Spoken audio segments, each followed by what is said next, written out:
Bonjour à tous. Merci d'être là pour cette table ronde.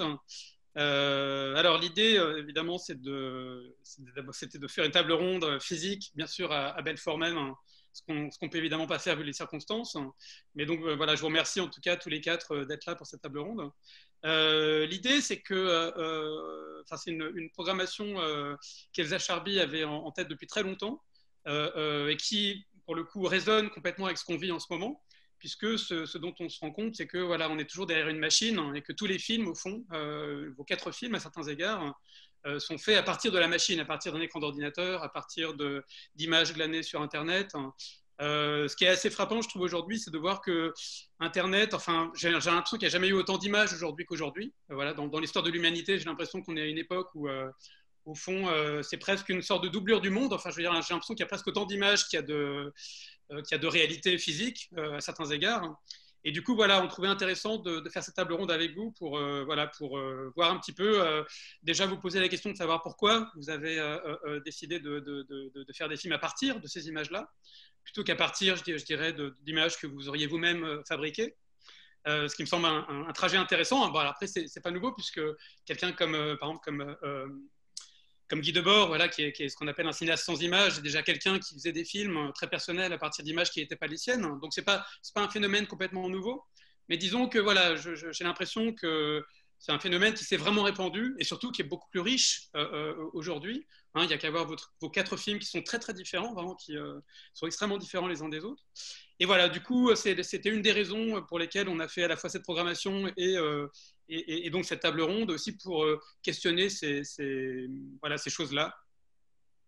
Alors, peut-être je vais vous présenter, comme ça tout le monde saura de qui il s'agit. Alors, je ne sais pas d'ailleurs si dans les images là, si, ce qu'on va voir, ce sera exactement ce que verront ensuite les spectateurs sur YouTube, mais disons que je vais commencer par le haut à gauche. Donc, en haut à gauche, vous avez Jean-Marc Chapouli, qui a réalisé j'allais dire la Terre du Milieu, la mer du Milieu, lapsus. Juste en dessous, vous avez Chloé Galibert-Lenné qui a réalisé Watching the Pain of the Houses. À côté d'elle, on a Eleanor Weber qui a réalisé Il n'y aura plus de nuit. Et enfin, juste en dessous, il y a Guillaume Lillo qui a réalisé un film qui s'intitule Rémi.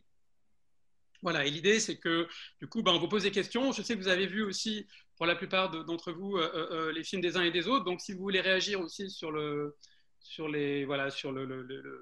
au moment où on questionne, où je questionne les gens, où les gens parlent, vos camarades parlent, si vous voulez vous-même poser des questions, n'hésitez pas. Je pense que c'est toujours intéressant d'avoir des sortes de va-et-vient entre les films. Alors, pour commencer, j'ai commencé de manière arbitraire en fait par Éléonore, mais j'ai pris du coup non pas le début de l'alphabet, mais la fin de l'alphabet.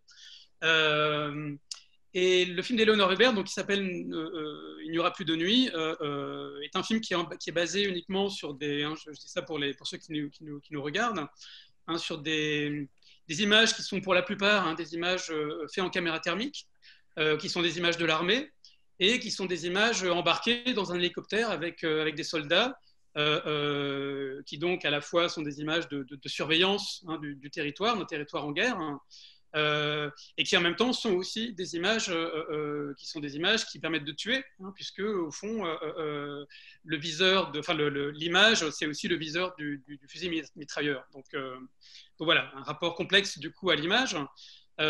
Première question, je voulais savoir comment tu avais découvert ces images et comment tu avais eu l'idée ensuite d'en faire un film, en fait.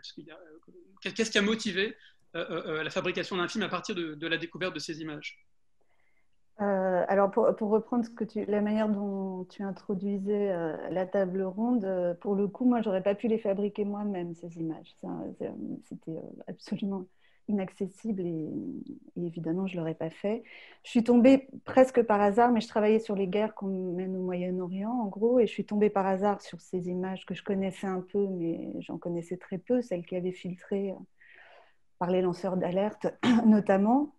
Et j'ai tout de suite pensé que ça mettait en jeu une expérience limite du regard et que ça me concernait, comme cinéaste, d'explorer ou d'ausculter leur pouvoir de fascination. En gros, voilà. Et du coup, j'ai mis hors champ le contexte géopolitique.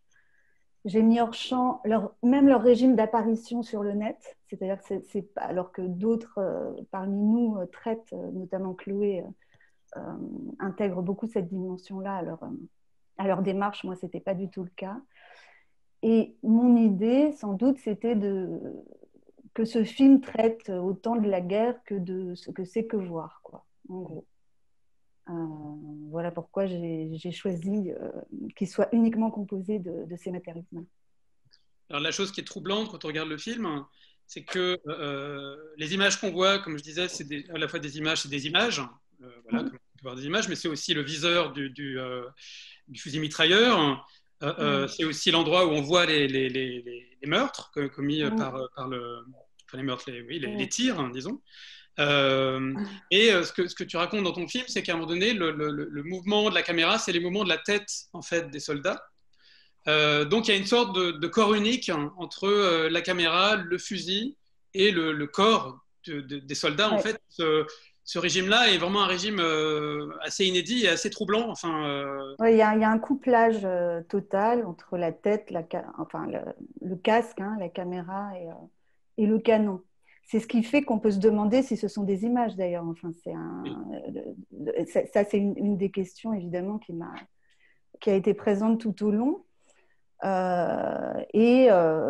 Ou alors les définir comme des images strictement opérationnelles ou opératoires, comme disait Farocki, c'est-à-dire qu'elles sont au service d'une mission, elles ne sont pas là pour être regardées, en gros. Et moi, mon pari ou mon hypothèse, elle est double, c'est que non seulement c'était de les soumettre à d'autres regards que le regard appareillé du pilote, et de soutenir que le pilote lui-même regarde. C'est-à-dire qu'il y a un sujet, que le pilote n'est pas simplement investi dans son action militaire, qu'il regarde et même qu'il a, après on ne parle pas, mais une forme évidemment de jouissance, hein, pas au sens où ça lui ferait plaisir, mais au sens propre, enfin au sens de ce terme, qui le déborde régulièrement et puis qu'il cadre, qu'il regarde, qu'il cadre. Et à plusieurs moments dans le film, on voit que la fonction qui tue est découplée de la fonction de caméra. C'est-à-dire qu'il y a des moments où on voit bien qu'ils sont témoins de ce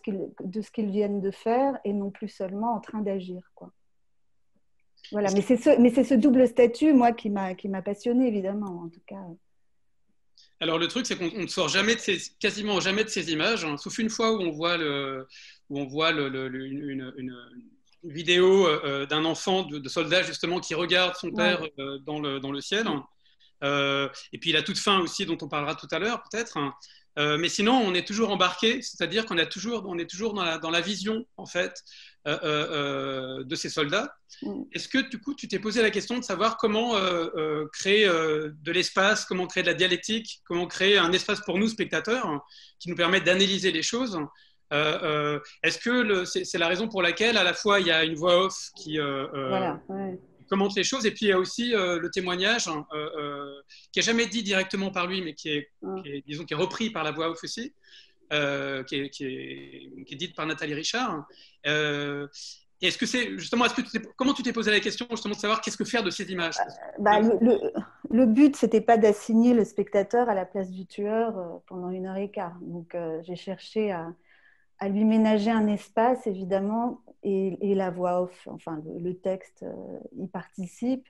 Le fait de dialoguer avec cet autre regardeur qui, lui, est censé considérer, en tout cas considère que ces images sont purement opérationnelles, ce qui n'est pas mon cas, ça permet, je crois, d'installer une dialectique, de mettre en jeu des paradoxes tout le temps et donc de donner, mais ça c'est au spectateur de juger s'il a de l'espace ou pas quand il regarde ce film en même temps. Mais en effet, c'était un des enjeux. Et cela dit, si je suis honnête, je pense que le simple fait de déplacer ces images sur grand écran, mais alors on aura, j'espère, l'occasion de voir le film comme ça quand il sortira, les déplace radicalement et à mon avis donne un espace malgré tout. C'est-à-dire que j'ai jamais craint absolument. Disons que quand on utilise ce type d'image, il y a toujours le soupçon qu'on ne donnerait pas assez de contrepoint, au fond. Parce que c'est ça aussi que j'entends dans cette question. Et puis, parce que ce sont structurellement des images sans contre-champ. Oui. C'est pour ça que la séquence dont tu parles, où c'est le seul contre-champ du film, mais en fait, il démontre qu'il n'y en a pas. Hein. C'est pour que rétrospectivement, on se rende compte que dans les images du pouvoir, il n'y a pas de contre-champ. Alors moi, je crois que si on fait l'expérience de cette absence de contre-champ sur une longue durée, on a l'espace de penser ce que c'est que l'hégémonie, justement, et ce que c'est qu'une image sans contre-champ, qui est le propre de l'image de pouvoir, quoi. Donc voilà, je réponds de deux manières. Évidemment, j'ai tout fait, notamment en écrivant le texte, pour élargir cet espace, pour faire jouer des choses, mais je pense que de toute façon, il aurait existé. Peut-être pas pour tout le monde, mais je ne sais pas si c'est clair ce que je dis. Mais... Si, très, ma question est le déplacement est déjà un geste qui donne un espace, puisqu'il ajoute un regard. Enfin, il me semble. Hein. Après, oui. C'est un espace qui aurait été sûrement plus trouble, plus violent, où il y aurait eu moins d'appui, quoi. Mais voilà. Oui, d'ailleurs, la voix off est très forte parce que ce que je trouve intéressant, c'est qu'elle est à la fois très factuelle et en même temps, on sent, alors je ne sais pas à quoi ça tient, si ça tient peut-être à l'intonation de Nathalie Richard ou si ça tient parfois aussi à quand même l'idée que la voix off donne parfois quand même une sorte de point de vue, même si elle le fait de manière un peu diffuse. En fait, bizarrement, alors peut-être c'est pas du tout à ça que tu as pensé, mais j'ai beaucoup pensé à Marguerite Duras, en fait, qui parfois pouvait donner quelque chose avec une voix off qui pouvait être, quand elle parlait, à la fois très factuelle, presque plate, et en même temps où on sentait derrière quelque chose qui est de l'ordre de la révolte, ou qui montre une réalité, qui décrit une réalité qui la révolte, en fait. Et c'est ce que j'ai senti aussi dans la voix off. Et il me semble que ça donne de manière subtile aussi une forme de dialectique, en fait. Oui, et ça, c'était compliqué de ne pas faire sombrer le film dans l'indignation morale, par exemple. Ça, c'est une chose que je voulais pas. Je voulais pas, absolument pas ça. Donc, du coup, de choisir une voix, enfin un texte minimal, c'était une manière d'éviter ça. Mais par ailleurs, il n'y a pas, et là, je pense au film de Jean-Marc notamment, qui c'est pas du tout le même type d'image, mais c'est des images de surveillance malgré tout, même si elles sont toutes vides, par exemple, les images qu'il utilise. En tout cas, il y a un vide, elles sont pas vides, mais il y a du vide dans ces images. Dans celles que j'ai trouvées moi et à partir desquelles j'ai choisi de travailler, il y a très peu de vide. Il y a quelques moments, quelques échappées, très peu de vide. Il était vraiment impossible et ça ne m'a pas semblé bien de développer des considérations personnelles sur ces images. En fait. D'où cet aspect aussi très minimal de l'écriture, mais qui, je crois, je ne sais pas si pas au sens lyrique ou fleuri du terme, mais qui, au fond, poétise un tout petit peu ces matériaux-là. Et j'ai pris le risque de les poétiser parce que je crois que leur propriété esthétique, presque d'image hallucinatoire. Moi, j'ai l'impression que ces caméras, au fond, elles veulent tellement pénétrer le réel qu'elles finissent par le délirer, par l'halluciner. Et que du coup, ça produit c'est vraiment, elles ont la structure du délire, en fait. C'est-à-dire, et ça concerne n'importe qui poserait une caméra pour saisir quelque chose du réel. Bon. Et du coup, cette dimension de fascination et la fonction de la beauté dans ces images-là m'intéressait. Du coup, c'est pour ça que j'ai osé une voix un tout petit peu esthétisée, comme tu dis, et pourtant très plate. Je ne sais pas si ça répond. Avec cette voix que je trouve belle, ça aurait pu être ma voix. Longtemps, ça a été ma voix.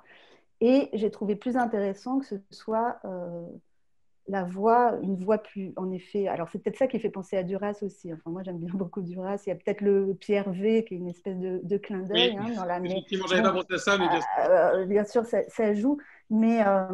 Mais cette tessiture de voix, c'est de toute façon assez proche pas de celle de Duras, mais de celle que sollicitait Duras dans certains films. Et oui, et la voix de Nathalie, elle a quelque chose de nocturne, de très doux. Enfin, il y avait ces deux dimensions qui me semblaient souligner la véritable violence de ces images qui tient au fait qu'elles nous mettent à distance. En fait, parce que ce qui est violent pour le spectateur, c'est pas qu'il voit quelque chose de violent, c'est qu'il peut le regarder. Il me semble que le... Voilà. Je sais pas si oui, puis, pardon, vas-y Jean-Marc. Non, parce que je pense qu'il y a des liens en effet entre nos deux films. Non, dans tout ce que tu disais, il y a même dès le départ, moi, il y a déjà quelque chose, je pense, qui est dans des histoires du cinéma. Je pense que c'est là où aussi ces images nous questionnent sur des images qui ont déjà été faites. Et par exemple, les premières expérimentations de Jules-Étienne Marais, c'est déjà avec un fusil pour pour filmer. Et puis il y a une autre histoire, moi je trouve, qui est dans ton film, c'est l'histoire de filmer la guerre, en fait, qui est aussi quelque chose qui a toujours été comme des formes de modernité, de révolution, de représenter un réel, tu vois, à différentes périodes. Et que là, en effet, on est face à quelque chose où moi j'ai eu un lien avec mon film parce que, en fait, on est face à un artefact du visible. Et donc, c'est quelque part un vide. On n'est pas non plus face à quelque chose qui serait là à nous dire ouais, ayez peur. Et je trouve que, enfin, en tout cas, moi, je l'ai vécu. Donc, vraiment, j'ai beaucoup aimé ce film-là parce que j'ai eu ma place, quoi. Je pense que c'est la difficulté. Moi, j'ai eu la même chose, hein, je l'ai traité différemment, mais la difficulté de mettre des voix comme ça sur ces films, je trouve que tu as trouvé vraiment la justesse qui nous laisse cette place-là. Et je pense de façon multiple. Des fois, on est un peu le chasseur, enfin le gars, des fois, on ne l'est plus, des fois, on est à commenter comme un journaliste. Enfin, je ne sais pas, on est dans des multiples sensations comme ça, de cette liberté. Face à une image qu'on nourrit en fait par notre regard parce qu'elle est quand même assez vide en fait. Moi, oui, c'est vrai que j'allais trop vite quand je disais elle a une narration plus forte, on va dire plus évidente que des images de surveillance avec ses panoramiques très ou alors cinématographiques. elle a ce vide comment dire, de l'événement. Elle est vide de réel. Alors que toi, tu as des événements. Oui, voilà. Mais qui sont pas forcément non plus d'ordre du visible en fait. Moi, je pense que c'est vraiment un film sur l'invisible. Ah bah, pour moi, c'est un film qui, je sais pas, qui réalise cette chose que je crois vraie, c'est que ce qu'on veut voir, et qui n'est pas de moi, mais que ce qu'on veut voir est toujours au-delà de ce qui est visible. Et là, on est en prise avec cette structure-là du désir de voir ou de la pulsion scopique. Exactement. Et le cinéma a affaire à ça tout le temps. Voilà. C'est la grande affaire du cinéma même, enfin. Et c'est pour ça que ça m'a intéressée de... Ouais. Mais je termine là-dessus et que je pense que ça devient un film en fait politique. C'est vraiment moi, je pense que c'est là où cette distance que tu mets et tout devient un film vraiment politique. Sur une prise de conscience qu'on aurait par la distance que tu mets aussi sur une conscience qu'on devrait avoir sur ces images en fait. Ce qui est devenu la guerre. Je sais pas, il y a plein de... C'est un film vraiment qui a une force politique. Ouais, c'est un vrai film politique. Comme Pasolini, je pense, aurait pu aussi le traiter, par exemple. Quand il fait ces films qui sont Repérage en Palestine ou Resti pour l'Afrique, enfin, des mises à distance qui nous disent autre chose, en fait. C'est un film politique. C'est un film politique aussi. C'est vrai que quand je commence à parler des propriétés esthétiques de ces images, je fais oublier que c'est d'abord un geste politique que j'ai en effet initié. Et merci de le rappeler.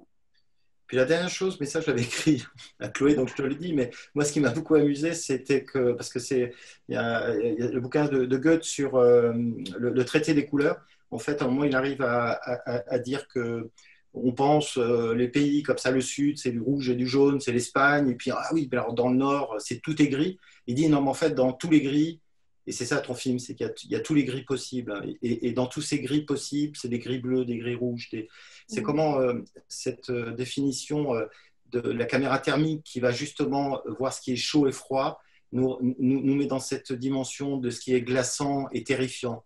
Glaçant parce que c'est froid et chaud, et que en fait dans tous ces gris il y a vraiment le monde, tout le monde. Là il y a un monde en fait. Voilà. Moi ça c'est la forme métaphorique que j'ai eue. Voilà, je termine. C'est vrai qu'elles ont pas de contre-champ ces images, mais elles ont une forme de hors-champ en fait. Et ce qui est mis hors-champ étrangement, c'est-à-dire que l'idée c'est de rendre tout visible. On pourrait s'attendre avec des caméras pareilles quand on voit leur description objective à ce qu'elles restituent de manière quasi clinique une réalité où on verrait tout. Or, elles sont pleines de zones d'opacité, pleines de zones de brillance, le réel est sans cesse brouillé. Il y a un jeu entre ce qui est voilé, enfin ce qui est voilé et ce qui ne l'est pas. Et dans des zones de gris, je suis bien d'accord avec toi. Je sais pas, mais du coup, tu dirais que ce gris-là, c'est l'Occident, du coup? Non, ce gris-là, c'est toutes les couleurs, donc c'est le vivant en fait. Tu vois, c'est une représentation du monde vivant, quoi. C'est toutes les couleurs mêlées. Oui, en fait, Goethe, il dit, dans tous les gris, il y a des gris bleus, des gris rouges, des gris verts, des gris... En fait, il dit, les gris ont une multitude en fait, de justement de couleurs. Alors que, et on pense que c'est une image froide, alors qu'en effet, elle est dans ce paradoxe. Non, il y a toutes les couleurs, pourtant elle nous apparaît comme... Il l'oppose en fait à une forme culturelle qui viendrait plutôt du Sud, où là les couleurs sont vives. Et d'ailleurs, quand on faisait, pour répondre de manière hyper prosaïque, mais quand on faisait un tout petit peu d'étalonnage sur ces images, chaque fois qu'on les passait en noir et blanc, c'était pas très bien. D'ailleurs, il y en a une ou deux qu'on a passées en noir et blanc et que j'aime pas parce qu'il leur manquait ces autres couleurs mêlées au gris justement et au brouillage dont tu parles. Ça fait Et moi, c'est marrant parce que j'ai pensé à Predator, en fait. Je ne sais pas si tu vois, si tu as vu John McTiernan. Et en fait, je me dis, mais ces images, c'est vraiment des images extraterrestres, c'est-à-dire qu'elles sont tellement éloignées de l'expérience commune du regard, en fait, de notre regard, parce que au fond, quand on voit, Jean-Marc parlait voilà, des débuts du cinéma, mais même si c'est des images en noir et blanc, au tout début du cinéma, donc qui, a priori, on ne voit pas en noir et blanc, j'ai quand même l'impression que c'est des images dans lesquelles on peut se reconnaître. Là, j'ai l'impression que c'est des images qui sont vraiment, pour moi, c'est de l'altérité pure et presque c'est presque douloureux en fait à regarder. C'est presque physique en fait. C'est à la fois totalement hypnotique et en même temps physiquement, il y a quelque chose. Enfin, je sais pas. L'expérience du regard m'a semblé une expérience très étrangère. Et du coup, j'ai l'impression que c'est un peu ce que tu racontes aussi finalement quand il dit que plus on voit, moins on voit. Enfin, il y a toujours des commentaires comme ça, notamment de Pierre V, qui sont des sortes de paradoxes. Et Mais c'est un peu ce que j'essaie de dire quand je parle de leur dimension hallucinatoire. C'est-à-dire qu'elles veulent tellement restituer quelque chose du réel qu'elles l'hallucinent et qu'elles finissent par en produire une représentation hallucinée, délirante, hantée par des fantômes. Alors après, moi, je suis bien d'accord avec toi, c'est vraiment l'étrangeté de la vision qui est en jeu, et de cette expérience de voir, de cette expérience esthétique de voir, mais je ne sais pas si ces images-là, elles ne vont pas se banaliser beaucoup quand même. Enfin, tu vois, elles te paraissent très étranges aujourd'hui. Moi, j'ai l'impression que... Et même celles où ils reconstituent le jour, ce qui est encore une autre ambition technologique assez folle, garde une étrangeté, comme s'il y avait... Je me disais aussi parfois, alors ça fait peut-être trop référence psychanalytique pour le coup, mais qu'il y a une sorte d'obscurité perdue. C'est-à-dire il y a la nostalgie d'une obscurité perdue qui fait que leur étrangeté provient du fait qu'on ne peut pas supprimer la nuit dans le fond. Et que quand on la supprime, ça crée des distorsions esthétiques, ça crée quelque chose de... Ça crée une fausseté. Plus on veut pénétrer le réel, plus on le déréalise, en gros. Voilà, quoi. Et du coup, même ces images qui sont d'une sorte de nuit américaine à l'envers, là, il y a quelques indices, il y a une mélancolie, une étrange mélancolie dans les teintes, il y a ces étoiles qui brillent qui font que quelque chose résiste à l'ambition de supprimer cette dimension, je dirais, anthropologique, quoi, de l'existence, la nuit. Je ne sais pas si ça répond à ce que tu dis. Si, totalement, oui, je suis entièrement d'accord. Et d'ailleurs, puisque Jean-Marc t'a posé des questions, effectivement, il y a des liens forts entre vos deux films, ne serait-ce que par la distance. On est toujours dans une extrême distance avec le monde. Sur l'étrangeté, je peux répondre parce qu'on est exactement dans le même rapport. Et que je pense aussi, même ces caméras de surveillance seront peut-être déjà communes, enfin, sont déjà dans une... Alors qu'au départ, quand je les ai vues, je me dis, mais c'est quoi ce point de vue ? Le rapport au point de vue dans ton film aussi, il est encore plus impressionnant. Tu vois, c'est Dieu, quoi, moi, j'ai regardé le film comme s'il y avait Dieu qui pouvait du doigt écraser les gens, ou je sais pas quoi, ou les mondes de l'Olympe qui d'un seul coup regardaient le monde d'en bas avec un pouvoir, des pouvoirs surnaturels. Et qu'en effet, moi, enfin, excuse-moi, je te laisserai terminer, mais je voulais répondre à ça. Et que en effet, moi, quand j'ai commencé à regarder ces images de caméras de surveillance en direct comme ça, je me suis dit, waouh, c'est incroyable ce point de vue. Enfin, moi, la première réflexion que j'ai eue, c'était une image à cette hauteur-là d'une caméra, quoi. Voilà. Et cette hauteur-là, déjà, me disait, mais qu'est-ce qu'on voit à cette hauteur? Comme quelque chose de nouveau. Peut-être que d'ailleurs, voilà, en effet, ça va devenir un lieu commun et qu'on va être habitué, mais c'était quand même une nouveauté pour moi. Ben ça, c'est vraiment, on franchit un cap. Après, les aéronefs, les premiers aéronefs de l'armée, c'est ce qu'ils faisaient, photographier d'en haut, filmer d'en haut. Ce point de vue, il est lié au pouvoir, quoi. Il est lié à l'armée quand même. Il a été, et il est très jouissif. Enfin bon, il est inquiétant et très jouissif, quoi. Mais Mais moi, d'ailleurs, les premiers films, il n'y a pas de film lumière en l'air comme ça, enfin, à part la Tour Eiffel ou ce genre de truc. En effet, les premiers films, ce sont des films de l'armée. ouais. Il y a des premières photographies, bien sûr, en ballon, mais pas de film. Je crois que Chloé voulait dire quelque chose. Ouais, non, c'est juste quelque chose qui me vient en vous écoutant tous les deux et en pensant un peu effectivement au projet ou au point commun que vos deux films peuvent voir. Mais peut-être ce que je trouve aussi vraiment intéressant pour prolonger cet échange sur l'étrangeté, c'est que d'un côté, j'ai l'impression que puisque vous travaillez à partir d'images qui effectivement sont fabriquées par des machines et en partie pour des machines, enfin qui échappent, j'ai l'impression que vous avez en tout cas moi, spectatrice de vos films, j'ai eu l'impression que le fait d'avoir les voix qui viennent interroger, commenter, donner du sens à ces images, ça a pour effet de recréer une position humaine de regard et de désir et de fascination face à ces images. Mais en même temps, j'ai l'impression que l'un comme l'autre, et de manière assez différente, vous réussissez à préserver quand même quelque chose de cette étrangeté dont on vient de parler et qui est sans doute importante à préserver justement pour ne pas laisser ces images se banaliser trop comme elles peuvent l'être aussi dans un certain cinéma de fiction qui multiplie les images de vidéosurveillance, les images de drones, etc. Parce qu'en même temps, vos voix les interrogent. C'est-à-dire que c'est des voix qui sont très humaines et qui investissent ces images de manière beaucoup plus humaine sans doute que les machines qui les ont fabriquées. Mais en même temps, à aucun moment, les images ne sont tenues pour acquises, en fait. À aucun moment, on considère que leur existence est ni banale, ni même... Enfin, j'ai l'impression qu'il est toujours question de questionner l'existence de ces images et leurs enjeux, en fait. Et j'ai l'impression que dans vos deux films, c'est marrant parce que ça passe par, j'ai l'impression, la pluralité des voix de chaque côté, même si dans le film de Jean-Marc, on entend les différentes voix, et dans ton film, Éléonore, les différentes voix sont filtrées par le prisme de la voix de la narratrice, mais qui néanmoins racontent différents points de vue. Et tu parlais tout à l'heure, Jean-Marc, de la dimension politique des films. Moi, j'ai l'impression que c'est à cet endroit-là que je la ressens en tant que spectatrice aussi, cette dimension politique. C'est justement dans la mise en dialogue de différents points de vue que vous n'essayez pas à toute force de réconcilier, que ce soit dans les échanges entre les différents protagonistes. Je ne sais pas si tu parles de personnages dans ton film, Jean-Marc, les différents narrateurs ou les différents personnages, les différents spectateurs qui sont dans le film. Ouais, chacun a son rôle, ouais.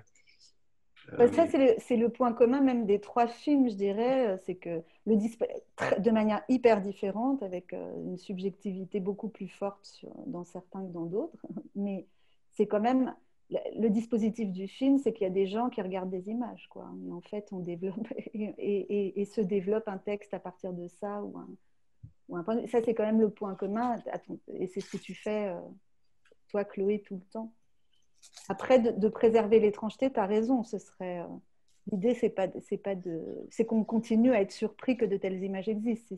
Qu'on continue à s'en émouvoir, quoi. Sur l'étrangeté, moi, Jean-Sébastien, tu voulais intervenir, plus sur mon film, mais sur l'étrangeté, en fait, moi, pendant à peu près 2-3 mois, j'ai commencé à regarder, enregistrer ces images, et je voulais au départ adapter un livre que j'adore de Michel de Montaigne qui s'appelle Voyage en Italie, qui est difficile vraiment à lire en entier parce qu'il y a des extraits qui ont été publiés par la suite, mais et en fait, le Voyage en Italie de Montaigne, il pose cette situation-là d'être, lui, un peu le premier touriste, ou en tout cas cette idée d'être un observateur. Il décide de faire un tour d'Europe comme ça pour soigner ses calculs rénaux en faisant le tour des villes thermales. Et à chaque fois qu'il arrive dans un endroit, il raconte des choses très simples, comment il voit les maisons, elles sont en bois, il adore les portes, les fenêtres. Il est vraiment dans une observation comme ça, très, très, très juste, très simple. Et oui, comment les gens le saluent. Et alors il dit, le mec, il a fait des circonvolutions avec son chapeau, il a dû vouloir me dire bonjour. Ah oui, la nourriture, vraiment des rapports vraiment au tourisme, qu'on pourrait appeler aujourd'hui le tourisme. Et à un moment, d'ailleurs, il mange un plat assez épicé, et puis il dit, c'est très épicé. Alors s'il venait chez moi dans le Périgord, il trouverait que ce plat, il trouverait que nous, on fait de la cuisine très grasse, bien sûr, avec du confit tout le temps, ou de la graisse d'oie. Et donc, l'idée de l'étrangeté, en fait, c'est moi, ce que j'ai eu, c'est pour ça que je voulais au début adapter ce livre, c'était face à ces images-là, ça me renvoyait à mon bureau, en fait. Ça me renvoyait chez moi à Bagnolet. Donc, en fait, voilà, c'est une sorte d'altérité, mais qui se retourne, en fait, d'où on est, Voilà, et je pense que le film d'Éléonore, il a ça aussi, ça nous renvoie chez nous aussi. C'est pour ça qu'on pourrait être aussi le tireur, on pourrait être plein de choses face à ces images-là. Mais comment ça nous renvoie à nous, à notre situation, quoi, à ce qu'on est. Donc ça, je trouve que c'est là où l'étrangeté existe parce qu'on est étranger, en fait. On devient étranger à cette situation. Je ne sais pas si j'étais très clair sur la fin. Si, c'est dire que c'est une question qui, fort heureusement, ne peut pas être résolue, celle de l'étrangeté des images. Ouais, enfin, qu'on peut pas, elle n'est pas soluble dans le traitement qu'on en a, en tout cas.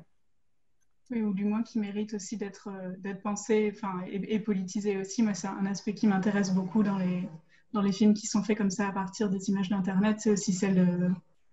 si je substitue le mot disons que tu viens aussi d'employer le mot d'altérité, Jean-Marc, qui est peut-être encore plus chargé de politique que l'étrangeté.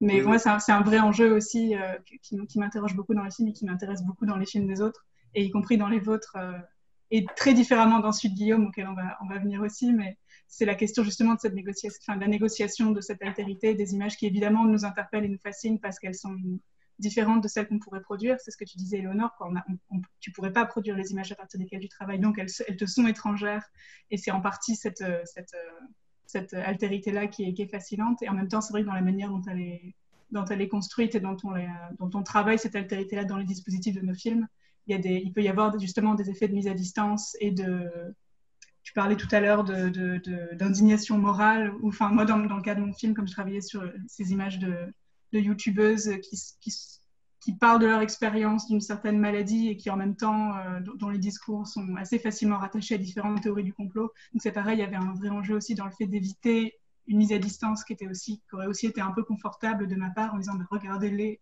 elles là-bas, comme elles sont étranges, comme elles sont autres justement, comme elles sont étrangères à mon expérience.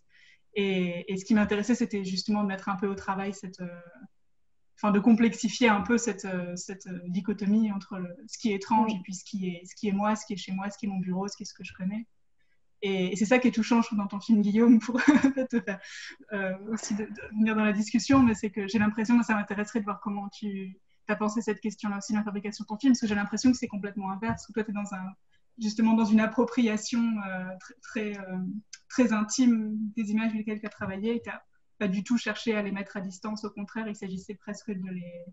je ne sais pas comment tu le formulerais, mais j'ai l'impression que cette question de l'étrangeté, je me demande comment elle se formule aussi, si elle est rentrée dans tes processus de réflexion. Oui, bien sûr, elle est rentrée dans le processus de production, mais elle a été vite écartée. Effectivement, le départ de la fiction que j'ai réalisé, c'était vraiment l'appropriation des images. Ouais. Et la première chose que j'essaye de faire pour les utiliser et les basculer en fiction, c'est de les délester de leur origine première, quoi. C'est-à-dire que la personne qui les a filmés est complètement écartée de la fiction. Mais c'est dans un second niveau de lecture, quand on regarde de quelles images se compose la fiction, que en fait, le monde entier revient en jeu, quoi. Voilà. Elles sont... Ouais, c'est comme une subjectivité. Il y a la notion de réalité augmentée, et ton film, je me dis, c'est vraiment la subjectivité augmentée, quoi, de toutes les autres, en fait. Tu vois, il y a un truc comme ça. Non, je trouve ça. Et donc, de décider qu'elles sont libres de droit, les subjectivités, parce que c'est quand même la décision que tu as prise, quoi, et que la tienne peut réinvestir celle des autres et être augmentée de celle des autres, quoi. Oui, c'est complètement ça. D'ailleurs, le parti pris, c'était effectivement de monter une majorité d'images filmées en vue subjective par une GoPro sur le front ou filmées au smartphone. Et oui, de les détourner pour les investir par l'intériorité d'un nouveau personnage, en fait. Ouais. Donc, c'est ça, ouais.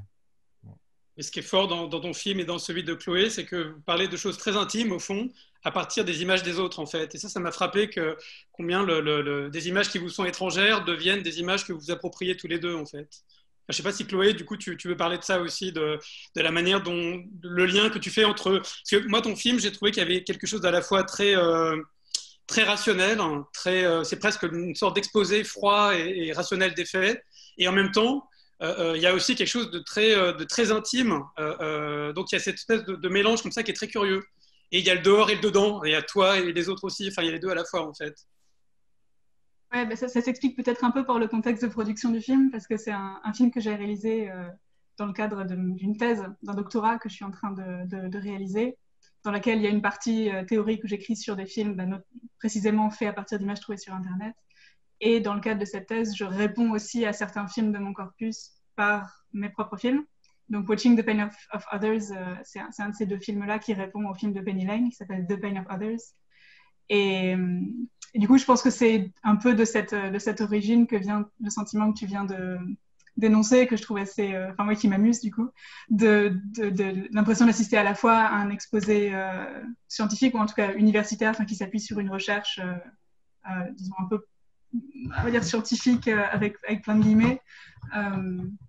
Et en même temps, c'est vrai que moi, ça m'intéresse dans les films, justement parce qu'à côté, je fais une recherche qui est plus théorique, plus traditionnelle dans la forme. Dans les films, au contraire, ça m'intéresse d'assumer un regard subjectif sur les films sur lesquels je travaille et d'interroger non seulement la manière dont ces films-là ont été fabriqués, donc en l'occurrence les décisions que Penny Lane a faites dans sa manière à elle de s'approprier des images d'Internet, mais surtout de réfléchir à l'expérience spectatorielle que ce film-là propose ou provoque. Et du coup, en fait, c'est une manière pour moi de réfléchir à ce dont Éléonore et Jean-Marc parlaient tout à l'heure, sur cette question du rôle, enfin de la place du spectateur et de la spectatrice, à quel point est-ce qu'on a de la place pour penser ce contre-champ des images, etc. Enfin, pour moi, c'est vraiment cette pratique de l'essai vidéo ou de l'analyse vidéographique, si on veut, qui est cette espèce de remake expérimental et en même temps analytique des films sur lesquels je travaille.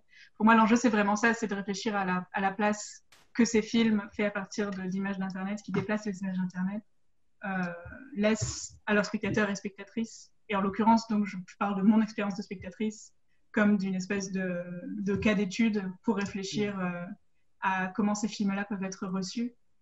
Et il y a plusieurs raisons pour lesquelles ça m'a semblé pertinent d'ajouter à la dimension un peu universitaire et analytique de la dimension plus subjective dont tu parlais. Ça tient essentiellement au fait que c'est un film qui m'a touchée de manière très subjective et très intime, et pour moi il y aurait quelque chose de très faux dans le fait de gommer cette expérience-là et de simplement produire un exposé analytique sur voici le montage de Penny Lane, le choix des cadrages, la durée des séquences, etc. Il me semblait que ça aurait été un petit peu à côté de la plaque. Vu le projet que m'était donné, vraiment de réfléchir à mon expérience de spectatrice. Et puis je me suis rendu compte aussi, parce que ça fait plusieurs années que je travaille un peu dans cette veine-là, en réfléchissant à l'acte spectatoriel face à différents types d'images, cinématographiques ou autres. Et je me suis rendu compte qu'en fait, quand je parle à la première personne de mes ressentis spectatrices, ça crée des espaces de discussion où les spectateurs de mes films répondent à la première personne aussi. Et du coup, ça crée la possibilité d'une discussion, pour le coup, intime et un peu précise sur ce que ces images nous font ressentir selon qu'on les voit, encore une fois, sur YouTube ou sur grand écran, quand on regarde, par exemple, le film de Penny Lane, mais donc aussi le film d'Éléonore, le film de Jean-Marc, le film de Guillaume, réfléchir à ce que ce déplacement des images fait. Et précisément parce que le film de Penny Lane travaille à partir de ces chaînes YouTube, de ces femmes qui parlent de leur expérience physique et émotionnelle, de ce qu'elles appellent la maladie de Morgellons, et que ce sont des vidéos qui provoquent des réactions très physiques, pas que chez moi, mais chez moi aussi. Du coup, une question anecdotique, ouais. elles sont parties, les traces, enfin les trucs, c'est parti. Ouais, je te remercie, ça va.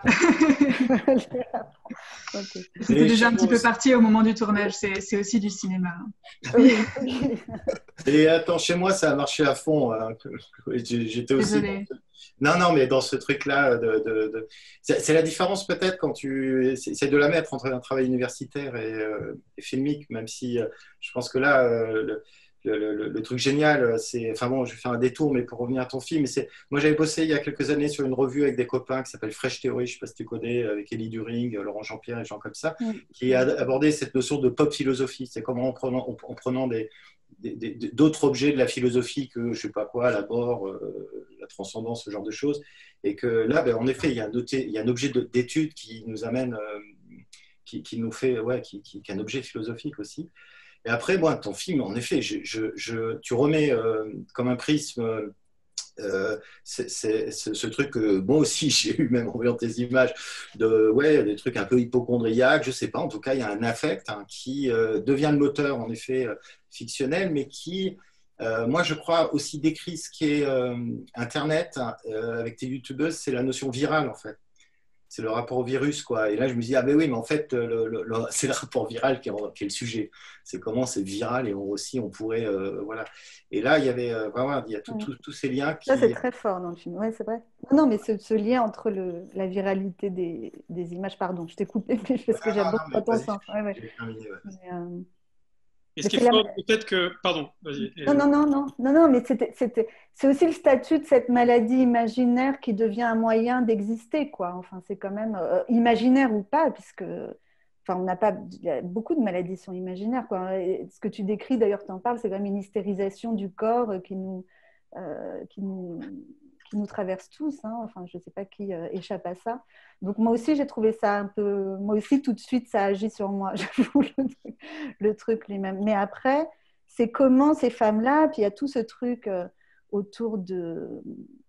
Il y a cette idée que je trouve assez intéressante parce que j'ai l'impression que plein de changements physiques presque artistiques ou performatifs aujourd'hui, quand tu interroges les gens, ils sont vécus comme une manière d'échapper à l'assignation au vieillissement. Tu sais, quand par exemple, ces femmes disent, ou toi, tu interprètes que, au fond, elles préfèrent avoir l'air malade qu'avoir l'air vieux, quoi. Hein.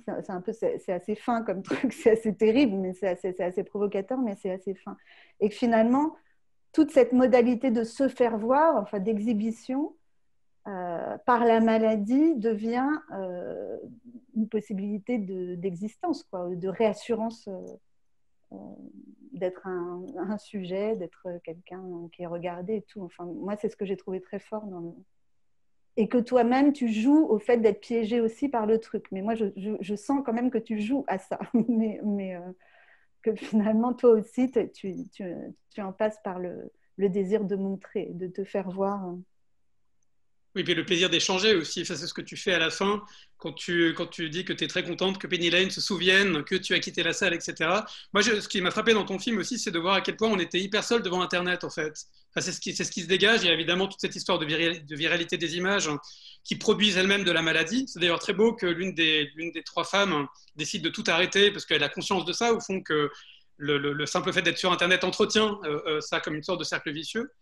Et je ne sais plus quelle question je voulais te poser. Enfin oui, c'était lié au fait que, voilà, ce que je voulais dire aussi, c'est que ce que j'aime bien dans le fait que tu mettes en jeu aussi ton intimité, c'est que ça offre la possibilité d'une sorte de vacillement, c'est-à-dire c'est à la fois très rationnel, très froid comme analyse, et en même temps à côté il y a cet intime qui fait qu'on se dit, au fond, il y a aussi la possibilité de vaciller et de rentrer dans un délire, exactement comme certaines des femmes qui vont jusqu'au complotisme, jusqu'à la croyance que la Terre est plate, etc. Et ça, j'ai trouvé que c'était très beau. C'est peut-être ce que Jean-Marc dit quand il disait, voilà, ça peut pas être juste une analyse froide, c'est aussi du cinéma. Donc dans le cinéma, il y a quand même un enjeu intime toujours, quel que soit le film, même d'ailleurs dans le film de Jean-Marc ou dans le film d'Éléonore. Et évidemment, dans le film de Guillaume, ça c'est évident. Mais même si là aussi, c'est de l'intime avec des images des autres, bien sûr.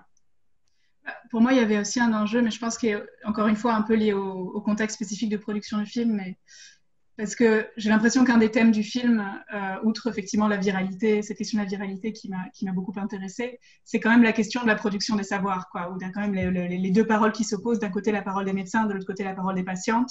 Et moi, subjectivement, précisément parce que je produisais ce film dans le cadre d'une thèse, donc j'étais censée mettre une casquette de productrice de savoir aussi, c'est-à-dire que c'était quand même censé être mon rôle d'incarner une forme d'autorité ou de construire une forme d'expertise dans le discours que je voulais tenir sur ce film.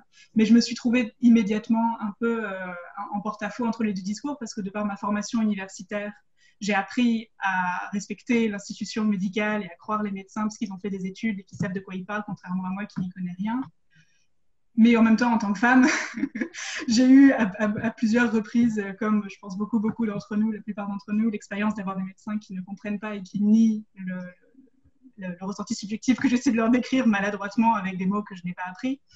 Et du coup, j'avais aussi envie de travailler à partir de cette espèce de double position-là, où il s'agissait pour moi de trouver un espèce d'équilibre que je n'ai pas cherché à fabriquer de manière stable au long du film, mais j'avais envie que justement, parce que le film dure une demi-heure, j'ai l'impression d'avoir le temps de faire un peu naviguer le spectateur et la spectatrice d'une position à l'autre, quoi, en ayant l'espèce de personnage de chercheuse que j'incarne, parce que tu as raison, Éléonore, bien sûr qu'il y a aussi une part de jeu et une part de fictionnalisation du récit de recherche.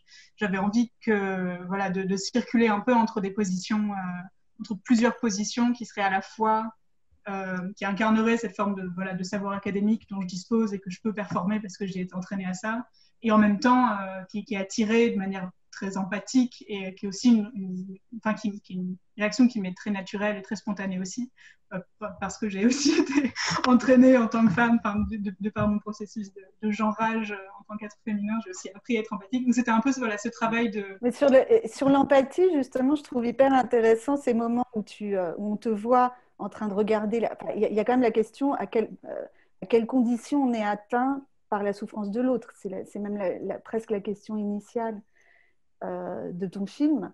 Et justement, là, les deux positions sont très claires. C'est-à-dire qu'en même temps, tu es atteinte dans ton corps par une forme de mimétisme, mais l'émotion des femmes témoignant te laisse très froide, quoi. Tu vois, il y a ce truc où elles sont comme ça. Cette femme, je ne sais plus comment elle s'appelle, justement, qui est complotiste, qui décrit sa souffrance avec moult expressions, et puis on te voit assez ennuyée face à ça. Donc il y a vraiment et là je me dis pas seulement c'est l'universitaire qui est en train d'étudier le statut de ces images, ou tu vois, ou de ce témoignage, c'est l'impossibilité de se mettre à la place de l'autre, en fait.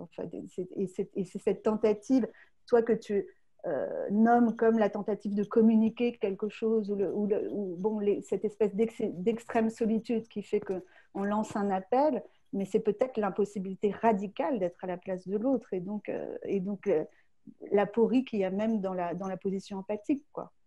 Enfin, je trouve que du coup, comme actrice de ton film, tu incarnes bien cette difficulté. Je voudrais juste ajouter une chose, parce que pour ceux qui nous écoutent, enfin qui nous regardent, c'est parler un peu de la forme aussi du film. Ce qui me frappe, je disais tout à l'heure qu'au fond, on n'a plus besoin de faire des images soi-même pour faire un film, tellement il y a d'images au fond sur Internet. Mais la particularité de ton film, c'est aussi que tu fais ton film à partir de ton écran d'ordinateur. C'est-à-dire que c'est ce qu'on appelle, si j'ai bien compris, des desktop movies. C'est-à-dire des films un petit peu comme certains films d'horreur d'ailleurs aujourd'hui, qui sont faits juste qui ne sont faits que de l'écran d'ordinateur en gros. Et je voulais un peu t'entendre aussi là-dessus. Pourquoi est-ce que ça s'est décidé tout de suite de faire un film comme ça à partir de ton écran d'ordinateur, de pas en sortir? Il y a un truc qui me frappe, c'est que donc là aussi, ton film part d'une phobie, enfin de l'effet que tu as fait le début d'un film, donc le film de Penny Lane, The Pain of the Others, et tu dis à un moment donné dans le film que finalement c'était beaucoup plus, tu te sentais davantage rassuré de regarder ce film-là chez toi, les lumières allumées, depuis l'écran de ton ordinateur, plutôt que dans une salle obscure. Voilà, je voulais un peu t'entendre là-dessus sur la forme du film, la forme employée par le film, en fait, qui est une forme pour le coup, c'est comme s'il n'y avait même plus besoin de sortir de chez soi pour aller rencontrer le monde, puisque tout est sur Internet, en fait. Ouais, ça fait plusieurs années que j'explore un peu cette forme du desktop movie, du desktop documentaire, du coup, en l'occurrence, même si c'est une forme qui a beaucoup été employée dans la fiction. Et c'est une forme que je trouve intéressante parce que, bon, outre le fait qu'elle est très pratique, elle est très peu chère, je peux travailler seule, j'ai pas besoin d'attendre des financements, et ça me plaît dans le quotidien du travail. C'est une forme que je trouve intéressante parce que justement elle permet, ce dont parlait Éléonore au début de la discussion, non seulement de travailler sur les images, mais de travailler sur leur mode de circulation et leurs conditions de visibilité sur Internet. C'est-à-dire que, et ça me semble important. Alors même si effectivement dans le cadre du projet par exemple d'Éléonore, il me semble que c'était vraiment pas du tout le propos, mais dans le cadre de la réflexion sur Watching the Pain of Others, pour moi c'était vraiment très important, presque même plus important, de parler des interfaces, des algorithmes, des différents cadres dans lesquels ces images des youtubeuses sont intégrées, et cadres qui conditionnent aussi la manière dont elles nous parviennent et la signification qu'on leur accorde, que d'observer les images elles-mêmes. C'est très frappant quand on va voir les mêmes images qu'a employé Penny Lane dans son film directement sur YouTube, et qu'on voit qu'un témoignage hyper émouvant, justement, qui rend très empathique, etc., a un titre, le titre de la vidéo, qui le caractérise comme un contenu complotiste, par exemple, et ça change complètement notre manière de percevoir l'émotion qui est visible à l'écran, alors que le contenu de la vidéo n'a strictement pas changé. Et du coup, je crois que c'est ça qui m'intéresse principalement dans la forme du desktop documentaire, qui n'est pas la forme la plus esthétiquement la plus plaisante, hein, je le reconnais.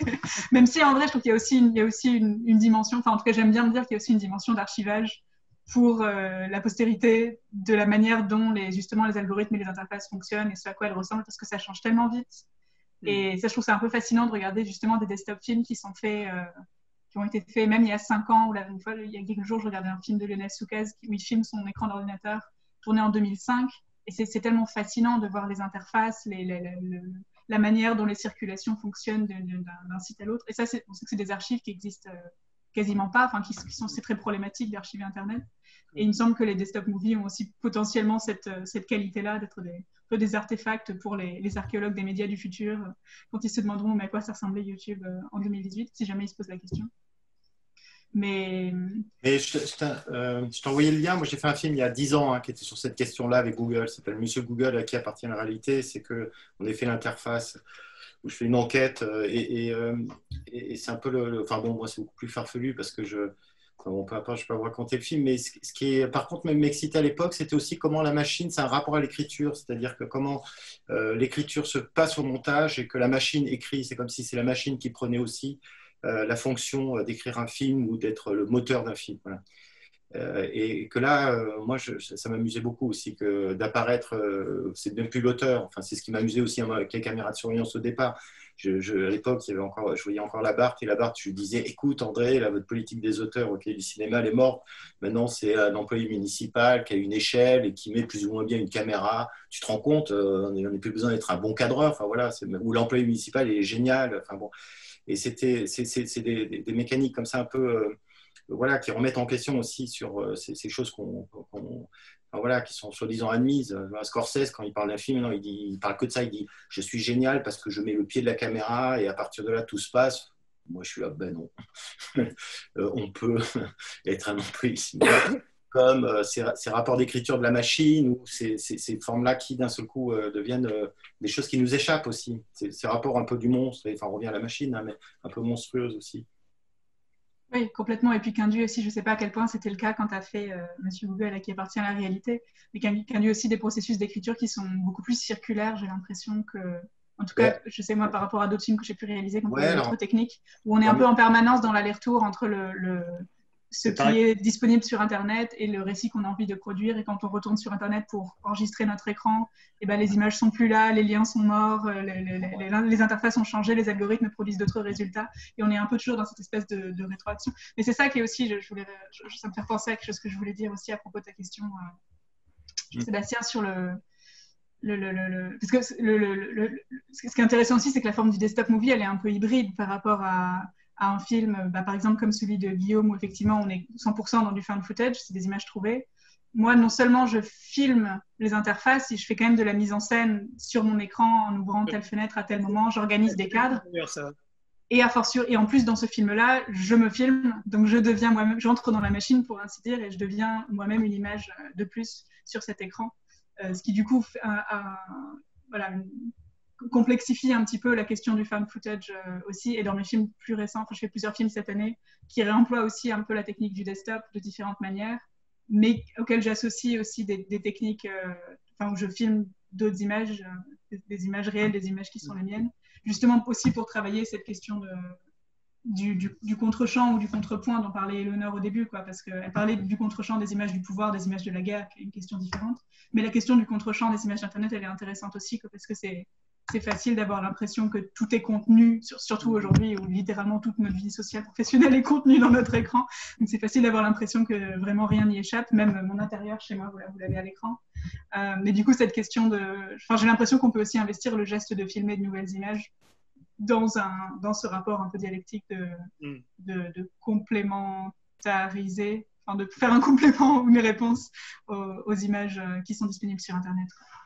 Pour le coup, j'ai l'impression que le seul film où il y a vraiment des vrais contre-champs, à la fois littéralement, mais aussi de manière plus générale, c'est le film de Guillaume. Parce que chez Léonore, chez Chloé, dans ton film Chloé, à un moment donné, tu crées ce moment où tu inventes des vrais faux champs contre champs, des vrais faux dialogues avec toutes les protagonistes du film. Et Guillaume, même si c'est des champs contre champs évidemment qui créent des liens qui sont évidemment faux, c'est la définition même du champ contre champ. Enfin, je pense notamment au tout premier champ contre champ que moi je trouve magnifique, qui est le champ contre champ entre cette chouette qui est posée sur un arbre, si je dis pas de bêtises, et le contre champ, il me semble que c'est un avion. Voilà, qui file dans le ciel. Moi, j'ai trouvé ça magnifique, ce champ contre champ. D'abord parce que j'ai eu l'impression, alors ça c'est peut-être mon côté un peu théorique, mais c'était une sorte de variation sur l'effet coup-d'échauffe, voilà, qui est une sorte de proto-champ contre champ. Et avec l'idée qu'on a cette chouette avec ce visage inexpressif qui regarde quelque chose, enfin qui semble regarder quelque chose, précisément par la vertu du champ contre champ. Et en fait, je voulais, comme toi-même, tu es monteur aussi, puisque tu as fait la fête mise en montage, tu as monté aussi pour d'autres personnes. Je voulais te poser la question justement du contre-champ, parce qu'au fond, c'est pas que ça, ton film, mais il y a quand même cette idée que par rapport aux autres films, qui sont quand même tous des films de machines, malgré tout, d'une manière ou d'une autre, c'est la grande machinerie d'Internet, j'ai l'impression que ton film, c'est aussi le film qui... alors peut-être parce que c'est une fiction aussi, mais qui, comment dire ça... moi, j'ai eu l'impression que c'était connecté à l'idée qu'au fond, toutes les images Internet, elles produisent quelque chose de très fantasmatique. Alors, peut-être ça rejoint du coup le film de Chloé aussi, mais j'ai vraiment eu ce sentiment très fort dans un sens poétique, évidemment, une sorte de fantasmatique poétique, et que le montage permettait aussi de travailler cette question-là. Et voilà, je sais pas si ma question est claire, en fait. Oui, elle est très claire. Mais c'est vrai que le film, étant donné que le spectateur dans ce film, il est placé... dans le regard du personnage principal, on peut considérer que c'est un film uniquement de contre-champ. Après, voilà, le personnage principal est toujours en hors-champ, donc tout ce qu'il voit, c'est le contre-champ. Après, il y a des petits jeux à l'intérieur, comme effectivement la chouette qui regarde l'avion, qui est un peu le pendant de la vache qui regarde les trains, quoi. C'est des petits, voilà, oui, des petites, je sais pas, parenthèses poétiques, enfin des suggestions, quoi. Et aussi de la fabrique à fiction que le montage permet d'une manière infinie. En fait, c'est toute la poétique du montage. Et pour ce qui est du caractère fantasmatique des images, moi, c'est effectivement que toutes les images, aussi anodines ou pathétiques soient-elles, peuvent inspirer quelque chose de beau et de grand. C'est ce que j'essaye de faire en les utilisant, pas un mec qui dégivre son frigo ou un autre qui est en train de filmer son radiateur qui déconne. Enfin, c'est tout ce qui est le plus inintéressant au monde. Et pourtant, oui, c'est beau dans le geste de le partager sur YouTube, même si je ne le comprends pas. Et finalement... étant donné que moi j'essaye de représenter un quotidien, enfin celui du personnage, finalement toutes ces images les plus dénuées d'intérêt, c'est celles qui en représentent le plus finalement. Mais c'est en les associant entre elles qu'il y a aussi des nouveaux sens plus importants qui émergent voilà, de ces champs contre champs. Voilà. Ouais, je voulais savoir d'ailleurs comment s'était fait la recherche, parce que par exemple il y a un truc qui me frappe dans le film, c'est qu'il y a je ne sais pas s'il y en a une dizaine ou plus, mais il y a plein d'animaux morts en fait dans le film, que ce soit les animaux qu'on trouve dans la neige, voilà, la biche notamment qui est en train de mourir, voilà, qui est une image très très forte, ou le panda lumineux, ou une chouette, je crois qu'on voit dans une boule à neige. Enfin, voilà, il y a plein d'animaux morts comme ça dans le film, dans un film qui est quand même un film d'hiver aussi. Enfin, moi j'ai pris ça voilà, comme l'idée d'une sorte de vision intérieure du personnage. En fait, voilà, j'ai eu l'impression que ce que ça décrivait, c'est aussi pour ça que je parle de fantasme, de fantasmatique, c'est que ce que je trouvais très beau dans le film, c'est qu'il y a voilà, ce que j'ai l'impression que c'est que tu décris un état intérieur en fait, grâce au montage et grâce au choix de toutes ces images. Mais je voulais te poser la question plus particulièrement sur ces animaux morts qui produisent une poétique étrange et un peu morbide, un peu macabre à certains égards, mais aussi assez poétique en fait, j'ai trouvé. Ouais, bah, les animaux morts, c'est clairement le pendant des animaux vivants, quoi. Et qui sont aussi présents dans le film, comme le chat, qui est le Oui. compagnon du personnage et son confident, et qui permet au personnage de s'exprimer en voix haute, enfin à voix haute. Et les animaux morts, effectivement, c'est un peu le reflet de la désolation intérieure, clairement. Autant c'est la réalité qu'il affronte au fil de ses découvertes dans la neige ou de sa collection de pandas en plastique. Enfin, oui, il est confronté à une mort permanente, mais qui est aussi effectivement allégorique. Euh, oui, et l'hiver qui se déploie dans le film, effectivement, c'est aussi l'hiver intérieur du personnage, quoi. Et alors, une question, c'est pourquoi faire.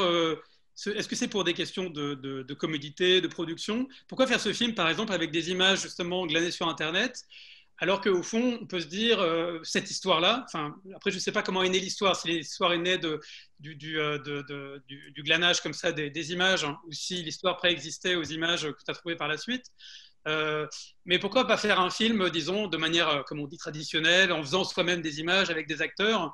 Pourquoi on passait par ces images en fait, qui ne sont pas les tiennes et que tu arrives à faire totalement tiennes par le montage et par cette voix off comme ça qui les relie toutes, pardon.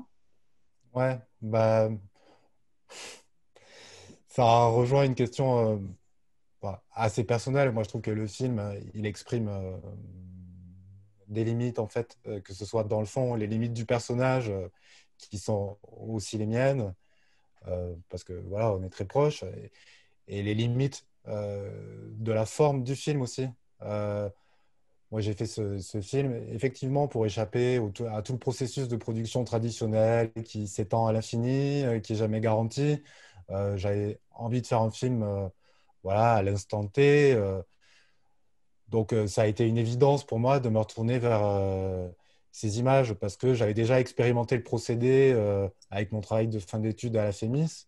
Donc, je savais que raconter une fiction intime à partir d'images préexistantes, c'était possible. Donc, c'est comme ça qu'est venue l'idée. Mais c'est vrai que maintenant que le film est terminé, je me dis, ah mince, mais pourquoi t'es pas allé le filmer toi-même? Mais c'était Et pas un reproche hein, du tout, hein, c'était juste Mais oui, oui, est-ce qu'il c'est n'y a pas un rhétorique en plaisir? fait. Hein. Du coup, j'avais une question. Est-ce qu'il n'y a pas un plaisir à, à découvrir que ce qu'on pourrait avoir envie de filmer a déjà été filmé justement par quelqu'un d'autre? Est-ce qu'il n'y a pas un intérêt particulier tu vois, un plaisir différent de celui qui consiste à faire soi-même l'image, mais justement, c'est aussi ce qui fait qu'elles restent autres, c'est les tiennes, mais elles restent autres. On parlait ouais. d'altérité, du coup, à découvrir que l'autre peut servir ton projet le plus intime, c'est assez beau en fait aussi. Mm. Mais ça, c'est vraiment le plaisir du monteur. Moi, j'étais vraiment dans une position de monteur quand j'ai fait ce film. Je pense que si j'avais envisagé de le tourner, bah, peut-être que, enfin, bon, étant donné que la question ne s'est pas posée, je ne sais pas ce que j'aurais tourné, mais certainement aucune des images qui apparaissent dans le film, quoi. Déjà, parce que enfin, il y a des personnes qui voient le film qui pensent que j'ai été isolé pendant 3 mois à la neige et que j'ai tout filmé, même si le générique indique qu'il n'y a aucune image qui m'appartient. Mais en fait, le film accumule aussi des choses un peu extraordinaires qui ne se seraient pas produites pendant 3 mois à la neige. Tous les animaux morts, estropiés, je les aurais sans doute pas rencontrés. Et voilà, YouTube, c'est aussi un vivier d'images extraordinaires, mieux que celles qu'on pourrait imaginer filmer parfois. Donc voilà, je me sers aussi de cette magie, quoi. Du coup, pour moi, ça rejoint la question de l'écriture qu'évoquait tout à l'heure Jean-Sébastien. Dans quelle mesure est-ce que tu avais un récit en tête et du coup tu te disais, bon, bah là, ce serait bien d'avoir une image de la forêt, ce serait bien d'avoir une image de radiateur et tu vas chercher ces mots-clés-là dans YouTube? Ou est-ce que tu as identifié des chaînes peut-être un peu confidentielles de personnes qui mettaient beaucoup de leur quotidien en ligne et t'as puisé dans ces chaînes-là pour toi trouver des idées qui ensuite ont nourri ton récit?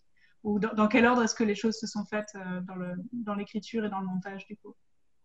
Beaucoup de choses se sont faites en parallèle et au fur et à mesure du montage. En fait, le film s'est écrit principalement au montage. Je suis parti d'une idée de base, un personnage isolé dans la neige, ce qui a posé d'emblée le cadre de mes recherches et du décor principal. Donc, ces contraintes, c'est aussi ce qui a permis euh, de mettre en place une recherche rigoureuse des images, de commencer par chercher des images de neige, et puis une image en entraîne une autre, et puis une autre entraîne une nouvelle idée, et de fil en aiguille, le film s'écrit comme ça. C'est les images qui imposent finalement, enfin, les découvertes d'images qui imposent leur rythme, en fait. Ouais, enfin, c'était un aller-retour permanent, en fait, entre la recherche des images, les idées qu'elles m'inspiraient, et puis les voix que j'allais enregistrer au fur et à mesure pour essayer d'assembler tout ça. C'est marrant parce que du coup, ça rejoint aussi un petit peu, je trouve, ce que tu disais, Jean-Marc, tout à l'heure à propos d'espèces de coopération avec la machine dans l'écriture que toi, tu avais ressenti au moment de faire Monsieur Google à qui appartient la réalité. Un truc que j'ai aussi un peu identifié dans la fabrication de mon film, cette espèce d'aller-retour où le fait que la machine fait aussi, participe de l'acte d'écriture. Toi, d'après ce que tu décris, Guillaume, c'est presque comme si tu étais en collaboration avec les algorithmes de YouTube qui te proposent certains contenus à partir de ce que tu as déjà téléchargé, et qui te soufflent des idées, même si j'imagine qu'il y a aussi des fois où tu vas justement à l'encontre de ce que l'algorithme te recommande. Je me laisse pas faire par les algorithmes. C'est moi principalement qui tapais des mots-clés très précis pour aller chercher. Et après, je tombais sur des milliers de réponses. Et je m'arrêtais sur des vidéos quand il y avait quelque chose vraiment d'intéressant. Mais je pense que moi, je te rejoins et je pense qu'on est tous les quatre dans cette pratique de cinéaste à écrire au montage, quoi. Comme si, justement, enfin, c'est ce que je disais un peu tout à l'heure sur mettre une caméra, filmer, c'est peut-être quelque chose qui est peut-être pas forcément nécessaire aujourd'hui, mais bon, ça c'est une considération personnelle. Moi, je voulais te répondre aussi sur cette question du contre-champ, parce que moi, je pense que mon film, et je pense que dans les autres films aussi, il y a des formes de contre-champ qui ne sont pas celles qui sont classiques. Le film de Chloé, c'est forcément aussi comme le mien, c'est le contre-champ sonore, c'est-à-dire que c'est des gens qui regardent les images en même temps. Ça, c'est le rôle de mon fils, par exemple, qui lui, en direct, c'est le seul qui a une prise avec l'image. Il a une prise telle qu'il il nous la commente en direct. Et ça, c'est en effet une écriture de montage qui s'adresse à moi, mais il s'adresse au spectateur. Moi, quand je m'adresse à Nathalie Quintana, on s'adresse aussi à quelqu'un dans la salle. Donc, et surtout, moi, mon film, c'est qu'il est né simplement de 3-4 films syriens, en fait. 4 petits films syriens, qui étaient pour moi du cinéma. Voilà, c'est là où j'ai vu du cinéma. Et j'ai fait un film d'1 heure à 1h20 pour montrer 4 films de 1 minute, en fait. Le contre-champ de 4 films d'1 minute existe par ces images congelées, en fait, je pourrais dire ça maintenant, d'une vision de ce côté de la Méditerranée, de ces ruines du XXe siècle, alors que le film, il a des images du contre-champ. Ça, on l'a écrit en fiction, quelque part. J'avais des images de Libye, de Syrie, même, tout ça, mais voilà, les images de caméra de surveillance ne me disaient rien. Là, c'est 4 films, voilà, c'est le contre-champ des autres images, en fait. Et donc, juste pour préciser, ce qui préside au film, c'est ces images-là dont tu parles, justement, des images. Oui, bien sûr. Ouais. Okay. Bien sûr. C'est faire un film d'1 heure 20 pour 4 minutes d'image. Ouais. Et comment tu les définirais, comment tu les distingues des autres? Avec des mots, je veux dire. Qu'est-ce que tu peux dire d'elles écoute, moi, quand je les ai vus, c'est pas moi qui les ai trouvés, hein, tout ça. Là, c'est vraiment un travail, une collaboration avec une chercheuse, justement, Cécile Bouex, qui a vécu en Syrie et qui avait déjà un lien, un peu de ciné-club sur place, et donc elle a gardé des liens avec des réalisateurs et elle recevait ces images et elle les mettait sur Internet, elle voulait témoigner en fait de cette révolution qui se passait par ces films amateurs, en fait, par ces petites fictions, je ne sais pas comment on peut les appeler. Et moi, quand j'ai vu ça, parce que c'est dans le film, mais je me suis dit, oui, c'est les opérateurs lumière aujourd'hui. C'est un Gabriel Vert, c'est un Francis Doublier. Enfin, voilà, je lui ai dit, ces gars-là. Et pourquoi? Parce que je pense que, et là, ça résonnait sur la nécessité de faire une image avec une caméra Je dis, eux, ils ont la nécessité parce que c'est la crise, parce que c'est l'urgence, parce que, et des inventions sublimes, quoi. Ils sont habillés en martiens ou ils refont la nuit des morts vivants C'est très beau, des trucs des martiens. pour s'exprimer. C'est-à-dire que là, moi, ma nécessité d'être cinéaste, je la vois chez eux. Moi, la mienne, c'est... Mais nous aussi, on a cette urgence, hein, malgré tout. Enfin, si on, Voilà, ouais. Non, enfin, je pense pas qu'elle soit absente de nos sociétés, cette urgence. Exactement, ouais. Mais tu vois, c'est comme, tu vois, en psychiatrie, justement, où je sais pas, c'est comment il y a des moments de crise que les choses se passent. Il y a un psychiatre que j'aime beaucoup qui s'appelle Tosquelles, qui a vécu déjà le truc avec les Républicains, puis après la Seconde Guerre mondiale, et il invente la psychiatrie institutionnelle après que Guattari a mis en place, parce que c'était, et puis il dit, si j'ai pas eu ces guerres, je sais pas si j'aurais inventé tout ça. C'est des, enfin voilà, et là j'avais le film, quoi. Enfin, j'avais le film comment dire, pour moi, à minima. Je fais un film parce que j'ai 4 films à montrer. C'est très surprenant de voir ces images-là parce qu'elles arrivent assez tardivement dans le film, si je dis pas de bêtises. Elles arrivent au moins après 3 quarts d'heure, quelque chose comme ça. Et c'est très angoissant pour moi de voir toutes ces, même si tu traites ça de manière assez espiègle, beaucoup par le son, par la voix de ton fils qu'on entend, etc. Et puis par cette manière aussi d'amplifier, j'aime bien cette manière d'amplifier un petit élément qu'on voit de très très loin, je sais pas, une fontaine, un truc qui claque au vent, et puis tu amplifies le film. Parce que pour le coup, je trouve que ce que partage Éléonore et ce que vous partagez tous les deux avec Éléonore, c'est quand même l'idée que on voit toujours de très loin, c'est-à-dire qu'il n'y a jamais de premier plan en fait, il y a que des plans très lointains. Et au bout d'un moment, moi, à titre personnel, ça m'angoisse beaucoup d'avoir que ces plans lointains, d'autant plus que c'est des plans de machines, donc c'est encore plus angoissant, enfin des machines qui sont pas tout à fait habitées par des humains, même si c'est un peu plus le cas chez Éléonore. Il y a des gros plans, hein, il y a des gros plans chez moi. Alors il y a quelques gros plans. C'est vrai que c'est des gros plans, mais en fait ils sont vus de tellement loin que c'est pas des plans. Ouais, tu vois, c'est toujours une vision de très très loin en fait. Et cette vision de très loin, au-delà du fait qu'elle provoque un truc, enfin, elle dit quelque chose d'un peu totalitaire. Enfin, il y a vraiment une dimension de totalitaire dans les deux films, je trouve, là-dessus, sur les images, enfin, dans les images en elles-mêmes. Et du coup, voilà, le dialogue que tu instaures avec ces images, justement, de la révolution syrienne, je trouve que ça produit pour le coup, oui. Alors, tu parles de contre-champ, en tout cas, je dirais que ça dialogue. Ça produit un dialogue qui est très fort. C'est quand même ce qu'on voit dans les images. Dans les images du bord de mer, c'est quand même beaucoup des trucs un peu indolents. Enfin voilà, on a l'impression d'une espèce de mollesse. C'est beaucoup de trucs de villégiature, de piscine, de bord de mer, de parcs d'attractions. C'est quand même la description d'un réel qui est quand même que je trouve un peu effrayant. Au-delà du fait qu'il soit vu de très loin. Et d'un seul coup, ces images-là, elles ramènent évidemment de l'humain, parce que dans vos deux projets, j'ai l'impression que c'est, et même d'ailleurs chez Chloé aussi, c'est l'idée de ramener du vivant dans la machine, quoi. Enfin voilà, du vivant dans le mécanique, quoi. J'imagine que c'était le projet de départ, je suppose.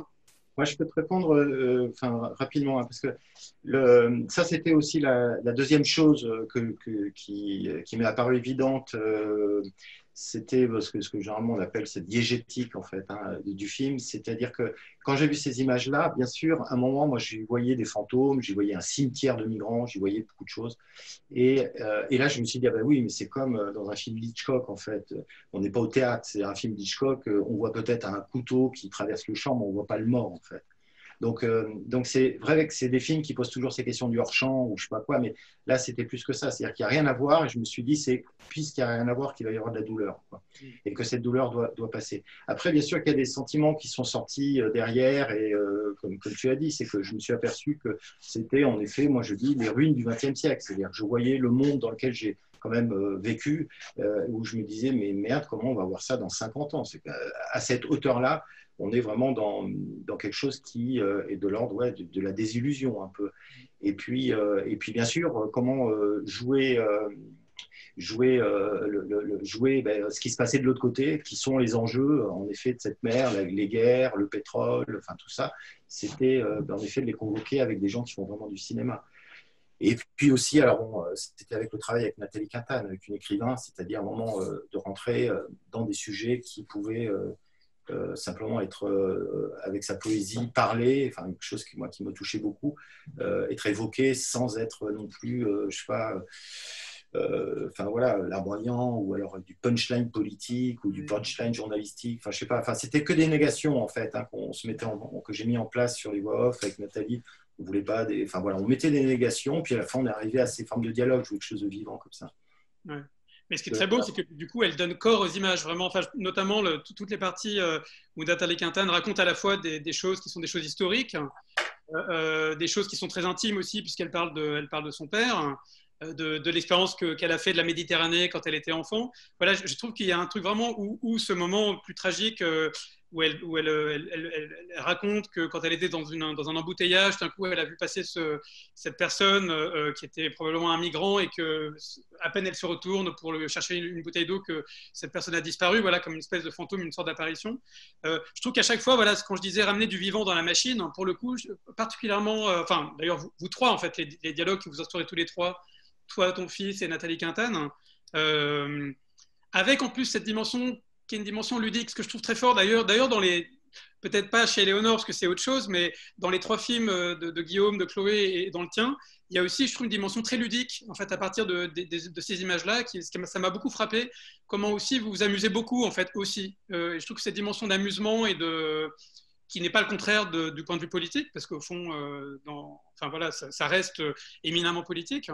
Mais voilà, j'ai trouvé ça assez beau en fait, cette dimension ludique. Et je sais pas, je voulais te poser la question de savoir si voilà, ce petit gag un peu à la Jacques Tati, hein, où on entend d'un seul coup un son hyper amplifié, ou les réflexions espiègles et un peu candides de ton fils, si c'est quelque chose qui est venu progressivement, ou si justement pour éviter le côté un peu sentencieux, un peu solennel, hein, justement possiblement d'un film politique qui serait très sérieux, tu avais pensé ça dès le départ en fait. Ouais, non. Alors, écoute, il s'est passé un truc, mais là, on va retourner dans des questions de montage, justement. Mais moi, je voulais, en fait... alors, moi, la différence, c'est que j'ai quand même enregistré mon écran. Ce pas des images trouvées, à part, en effet, les films syriens. Donc, j'ai passé un an, parce que je voulais avoir toutes les saisons, et en effet, j'ai vécu un an devant mon écran, 8 heures par jour, souvent. C'était des périodes de 10 jours, des fois 3 semaines, ça dépendait. Et donc, je me suis retrouvé avec 300 heures de rush. Enfin, ou même plus, je ne sais même pas combien. Donc, le truc où là, on se dit, enfin, t'es con, quoi. Enfin, mais c'est pas possible. Enfin, je pense que n'importe quel monteur vous dit, j'ai pour moi 300 heures de rush, comment on fait? Et en effet, là, je suis rentré dans le dur où j'ai commencé à monter. Puis comme il était produit par Arte, j'ai pris un monteur. Et puis, bien sûr, j'ai commencé. Puis là, il fallait entendre ses voix tout en montant. Il y avait les sujets, c'était très compliqué. Et j'ai fait une dépression, donc j'ai arrêté le montage au bout d'un mois et demi. Et j'ai décidé de retravailler avec une étudiante pour les sonoriser, parce que je les enregistrais, en fait, il n'y avait pas de son, elles étaient toutes muettes. Et là, pendant un mois et demi, on a fait comme un jeu avec cette étudiante, Zoé Chalot, des battles. Tous les deux, on avait 2 ordinateurs. J'avais déjà, parce qu'au fur et à mesure que, bien sûr, j'enregistrais ces images, il ne se passe rien, hein, on s'emmerde beaucoup hein, quand même. Je m'étais mis à l'aquarelle. Alors là, j'ai fait un truc assez universitaire. Je faisais des figures. J'ai commencé à étudier les nuages. C'est génial, d'étudier les nuages. Mais après, je me suis intéressé aux claquettes, les différentes claquettes. Je me suis aperçu, par exemple, que les Allemands inventé la seule mode qu'ils aient inventée, c'est-à-dire les claquettes avec des chaussettes, enfin voilà. Et puis je me dis, il y aura ces figures-là, les oiseaux, bien sûr. Et puis là, je commence à avoir des figures de montage, les bateaux, le bateau de pêcheur revient au port, le ferry traverse le plan. Enfin, je commençais à avoir des choses qui me disaient aussi qu'il y aurait des mouvements comme ça de montage. Et avec Zoé, donc, selon ses notes et ses figures, j'avais commencé à classer des plans et puis oui, et puis surtout 2-3 plans d'événements qui sont dans le film, l'araignée, enfin voilà les trucs où là quand j'ai eu l'araignée, je fais 3 fois le tour de la maison et tout le monde dit ouais, revenez voir c'est comme quand on va à la pêche, vous voyez, là j'avais pris un gros poisson et puis on a commencé comme un jeu vraiment à faire du bruitage, mais on l'a fait avec nos machines, très peu de sources sonores externes.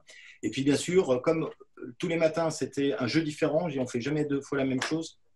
On a eu une multitude comme ça de travail sonore qui allait du bruitage qu'on faisait en direct, d'aller chercher des trucs sur Facebook, mais même les ambiances, par exemple, il y a des trucs de ASMR, ces jeunes filles qui font, je ne sais pas si vous connaissez sur Internet, des trucs, il y a des ambiances aussi d'ASMR dedans qui font penser qu'on est dans... Enfin voilà, il y a vraiment... Et puis à la fois à côté, il y a des trucs de Knut Victor qui sont des plus beaux sons qui ont été faits dans les 70 de la Provence, enfin bon...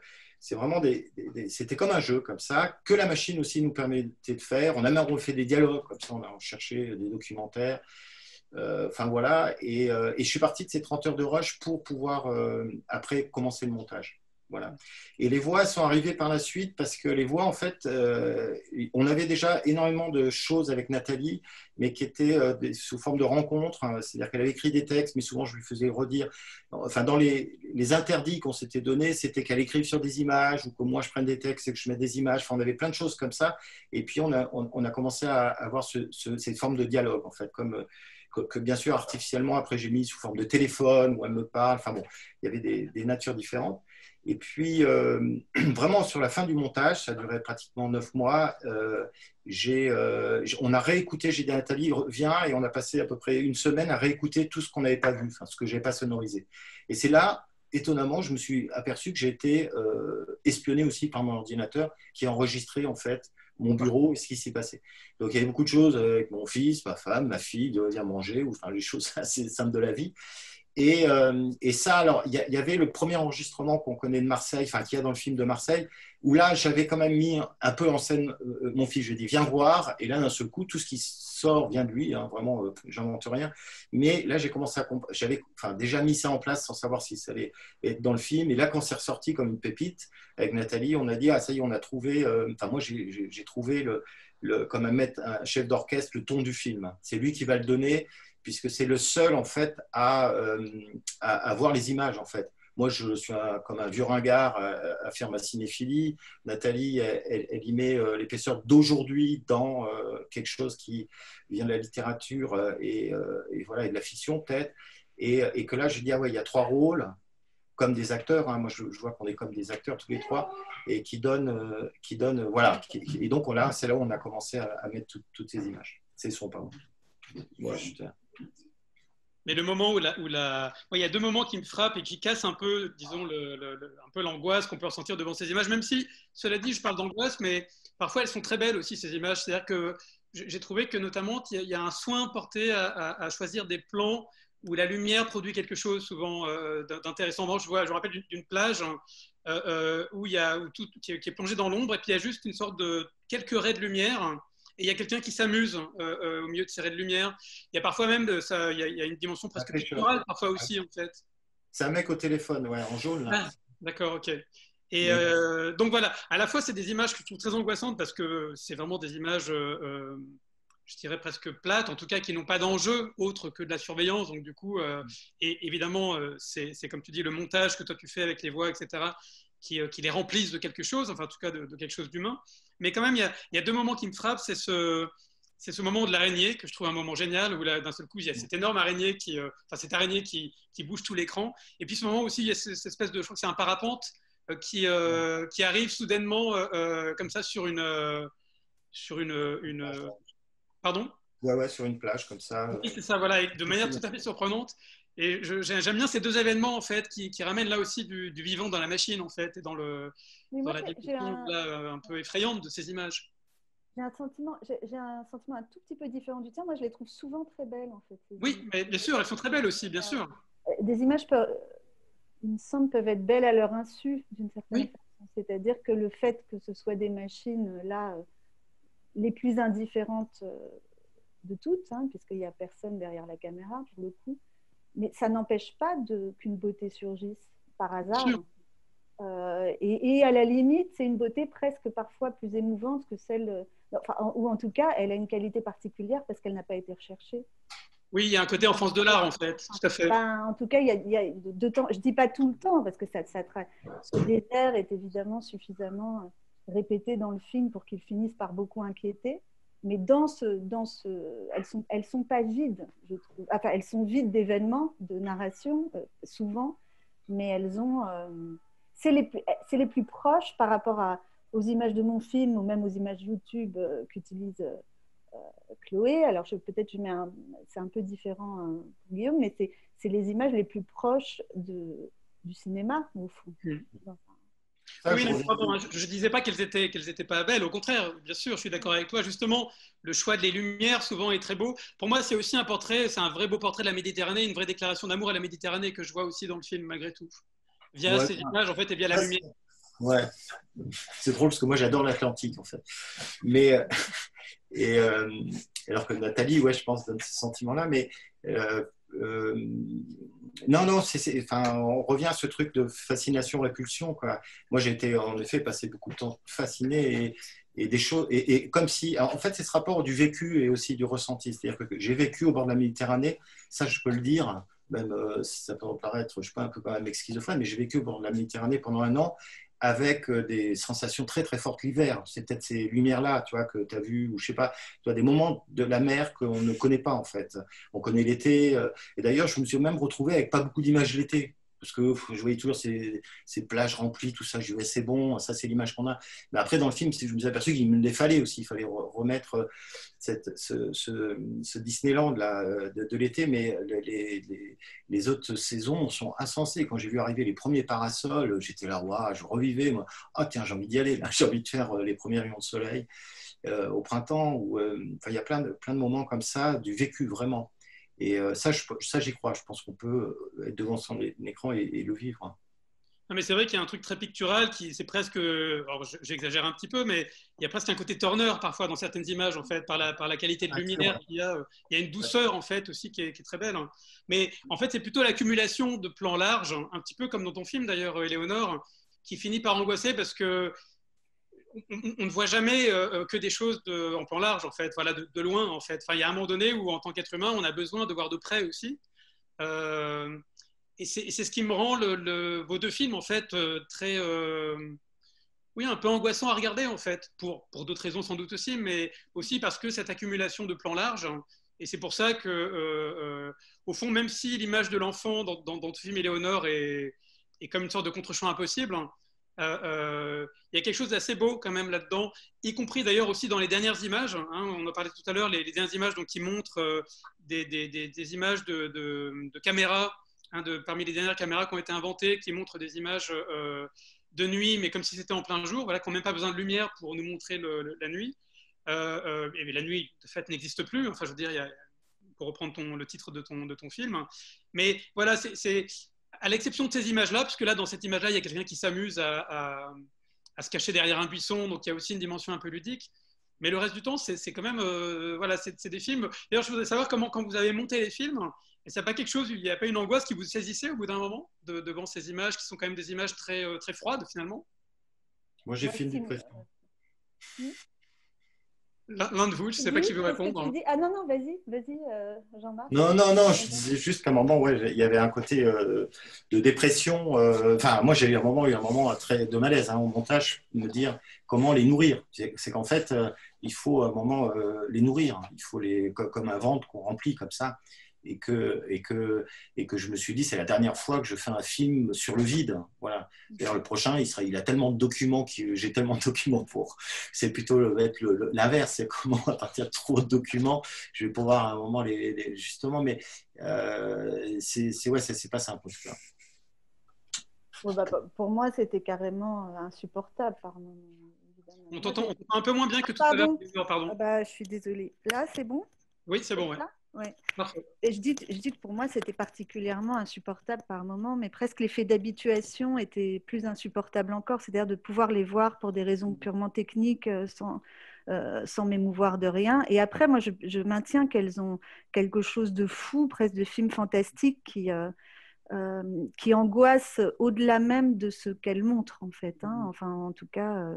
elles font halluciner un peu. Voilà, elles créent un état hypnotique. Et puis, Chloé, un jour, on avait eu l'occasion d'une discussion, tu te souviens, elle m'avait posé cette question, est-ce que...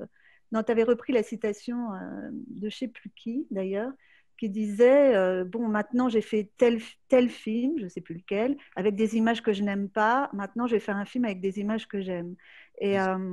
Bon, et la question, évidemment que je ne peux pas aimer ces images, même si je leur reconnais une certaine beauté, c'est pas facile à avouer, mais c'est vrai. Mais ça, c'est difficile de travailler longtemps sur un film dans cette situation-là. Oui, c'était une remarque de Philippa César qui parlait d'un travail qu'elle avait fait à partir d'images de propagande du régime en Guinée-Bissau. Mais c'est intéressant parce que j'ai écouté ta question, Jean-Sébastien, sur l'angoisse que tu ressens au plan très large et au plan un peu vide de surveillance. et donc d'hélicoptère. Et c'est marrant parce que je me dis, c'est rigolo parce qu'en même temps, le film de Guillaume et le mien, c'est marrant, c'est comme s'il travaillait à l'échelle inverse, c'est-à-dire qu'on travaille dans une espèce de myopie, mais qu'en fait, un autre trope du cinéma d'horreur, enfin, si on y réfléchit, c'est-à-dire qu'on a d'un côté la surveillance, qui est cette image très froide où on ne sait pas ce qui va surgir dans le cadre. Du coup, on est un peu aux aguets, on attend parce qu'il ne se passe rien et on sait qu'il va se produire quelque chose. Et à l'inverse, moi, dans mon film, j'étais dans l'autre registre du film d'horreur, qui est l'attention extrêmement minutieuse portée à certains éléments, en l'occurrence au corps, qui est quand même quelque chose de particulièrement terrifiant quand on le regarde d'un peu trop près. Et c'est amusant. Et je trouve qu'il y avait un peu ça aussi dans le film de Guillaume, qui est un film qui est quand même assez... je ne sais pas si claustrophobe est le bon mot, mais qui moi aussi m'a fait ressentir quand même assez enfermée dans moi-même et dans mon ordinateur, etc. Et c'est rigolo, c'est un peu comme si des films un peu myopes, enfin qui regardent un peu les images de trop près, alors que justement celui de Jean-Marc et celui d'Éléonore, justement, cette distance qui n'est pas plus rassurante en fait. Le pilote que j'ai rencontré dit que les gros plans donnent la nausée. Ouais, mais tu le dis dans le film. Ça, oui, ça c'est ça, je le redis. Ouais, et ça aussi, ça m'a... J'étais là, je me dis, mais merde. Et dans le film de Guillaume, c'est très fort parce que c'est une construction totalement partielle du réel. Alors en effet, du coup, totalement subjective, mais à un moment, ça donne... ça peut créer, moi je trouve ça très beau et très fascinant, mais un malaise, évidemment, quoi. Il y a un autre moment aussi dans ton film quand ils s'entraînent, là, c'est les Français avec les voitures et qu'ils essayent de suivre des voitures. Et tu dis qu'après, ils leur font un test pour savoir le trajet qu'ils ont fait, ils ne savent plus. Non. Ça, je trouve ça génial aussi. Parce que là, ça nous renvoie aussi en tant que spectateur. Nous, on voit bien, il dit, ah oui, il est passé là, est-ce qu'il l'a perdu? Enfin, là, on est dans deux registres de réflexion à regarder l'image, en fait, et là, ça nous fait exister, vraiment. Enfin, moi, c'est des moments comme ça. Très beau. Et toi, Guillaume, tu ressentais ce côté planète étrangère, en fait, parce que quand j'entendais Chloé parler, finalement, le corps regarde de très près, ou même des gens regardaient de très près, au bout d'un moment, ça devient comme une sorte de film fantastique, presque. Enfin, ça devient un corps étranger, une planète étrangère. Est-ce que tu ressentais ça aussi à force dans la recherche des images et dans le montage des images, qui donc, dont aucune n'était de toi? C'était tout l'inverse, parce que je l'ai regardé à travers le prisme de ma sensibilité et du coup de celle du personnage. Du coup, dans chaque image, même si elles peuvent être, dans un premier abord répulsives, il y avait quand même une sorte d'attraction et de fascination pour ce qui était filmé. Donc, au contraire, même si après, c'est vrai que le film, il parle de l'enfermement et de l'angoisse, mais ça passe par des images que j'introduis comme des métaphores, voilà, les requins qui symbolisent l'angoisse, tout ça. Enfin, c'est plutôt des sensations que j'ai essayé de refabriquer par le montage à partir des images et des inspirations que j'avais, plutôt que ce que m'inspiraient directement les images, en fait. J'ai plus joué avec les symboles qui étaient contenus dans ces images-là qu'avec l'effet que les images avaient sur moi, quoi. Ok, je ne sais pas si quelqu'un veut ajouter quelque chose, mais il me semble que c'était une belle discussion.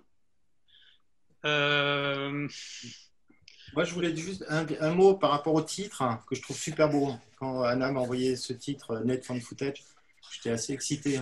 C'était quand même, je trouve, quelque chose qui peut-être devait répondre à une époque comme ça, parce que moi qui suis passé quand même beaucoup par là, j'y suis encore dedans, le film Found Footage est quand même, c'est épuisé dans des formes d'expérimentation, je sais pas, il y avait quelque chose qui était un peu plus codifié.